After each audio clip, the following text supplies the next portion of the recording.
नमस्कार, सत्यदर्शन न्यूज मध्ये आपले स्वागत आहे। मी पायल शहा। एक नजर टाकूया आजच्या ठळक घडामोडीवर।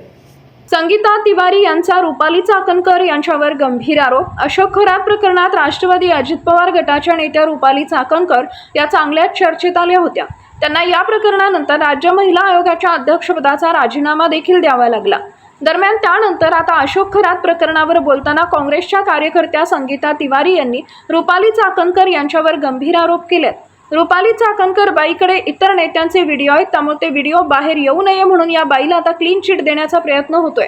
भाजप चाकणकर यांना आपल्या वॉशिंग मशीनमध्ये धुवून काढेल असं संगीता तिवारी यांनी म्हटलंय। असं नाही कोणी फुली मारत, त्या माणसाला संपवणं हा त्यांचा हेतू होता। म्हणजे आता त्या अंधश्रद्धेवर आपण विश्वास ठेवत नाही। खरंच घातपात आहे, अपघात नाहीये, तो घातपात आहे आणि त्याचं पहिलं टार्गेट दादा होते। सगळ्या सुया खरातकडे आणि खरातच्या अंधभक्त जे आहेत त्यांच्याकडे हे खरातनी खूप मोठं म्हणजे हिनियस क्राईम